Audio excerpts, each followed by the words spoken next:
Once you find out what is unique about you, your skills and abilities, your personality traits, your values, dreams, and passions, then you can clearly identify characteristics of what you need and move forward with confidence in pursuing that direction.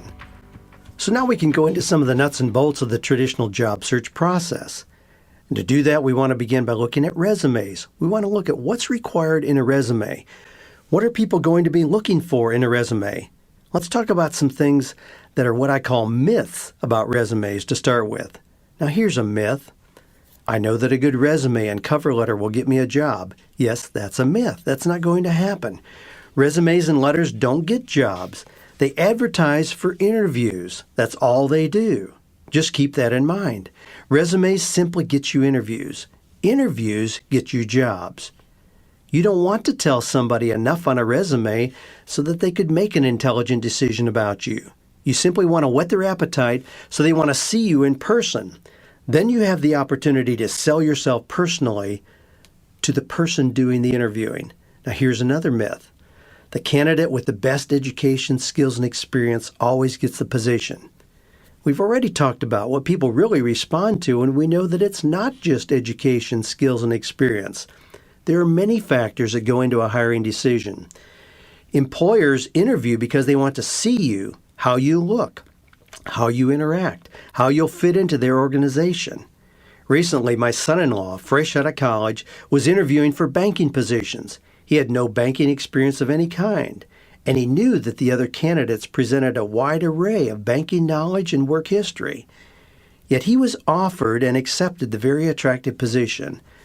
A few weeks later, he asked the hiring supervisor why she had offered him the job when it was clear there were others with better credentials and experience. She very simply told him that he was the only candidate who had stood up when she entered the room. His common courtesy set him apart in such a way that he bypassed all the other applicants.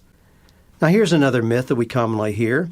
You can plan all you want, but getting a job is really just a matter of luck or who you know or being in the right place at the right time. That really is an unrealistic approach. It's just not true. Luck is what happens to people who have clear goals and detailed plans of action. And this process of job search certainly falls in that category. It's not luck, it's careful planning. Myth number 4.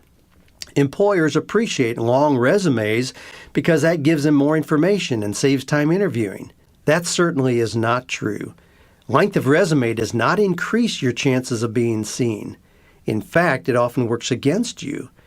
In this kind of work environment where there's lots of resumes circulating around, we know that most resumes get 30 to 40 seconds look.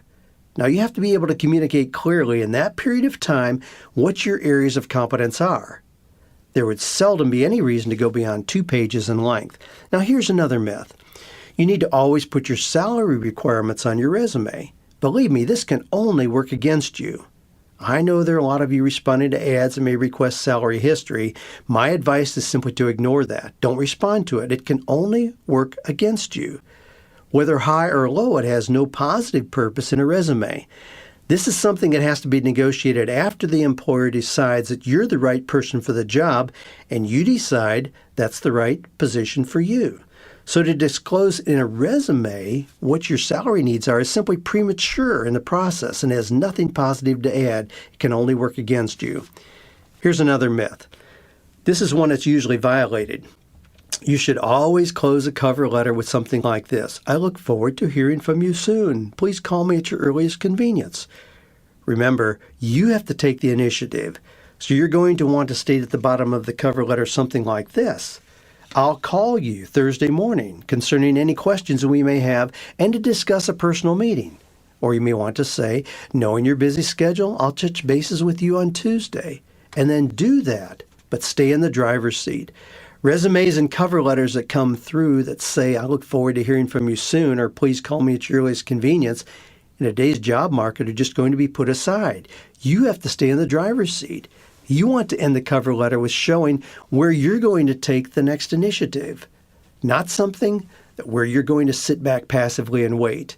The irony of this is that many of you think that because unemployment is so low, that when you respond to a position or opening, you're probably the only one the company will have to talk to.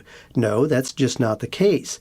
Even with low unemployment, many people are technically in the job market. They may have jobs, but they're still applying for anything else that comes along.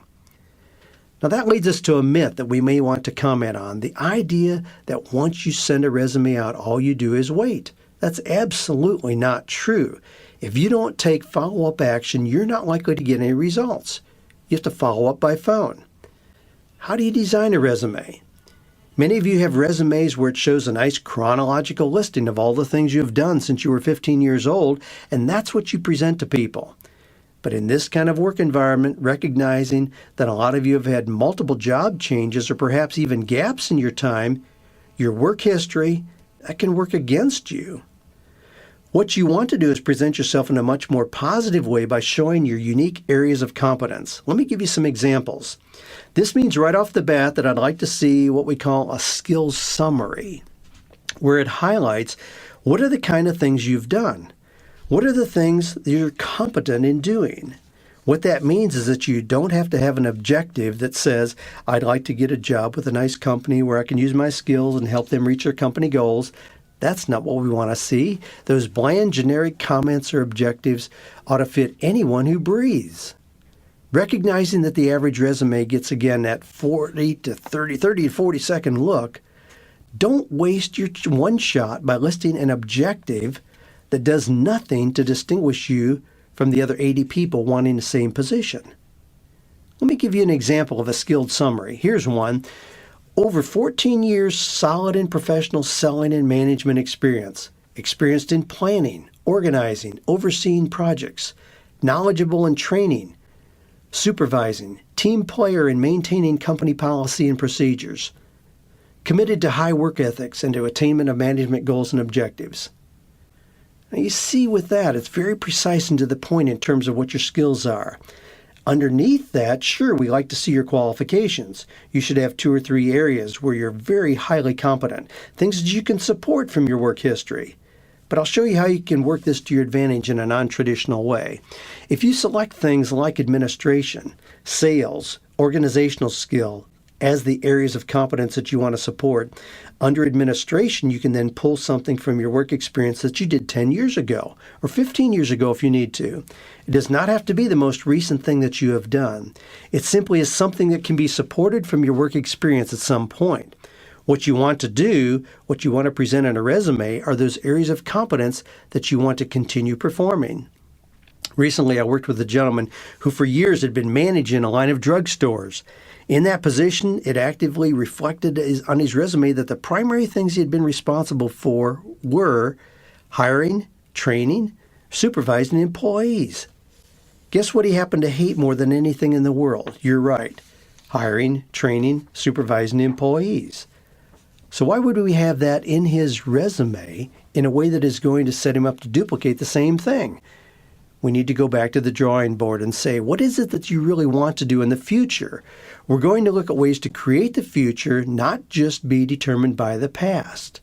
For many of you, that's a real important point. So what did we do in this particular resume? We brought to the forefront things like administration, planning, coordinating, things that this gentleman was very competent in performing, but that took him out of the limelight.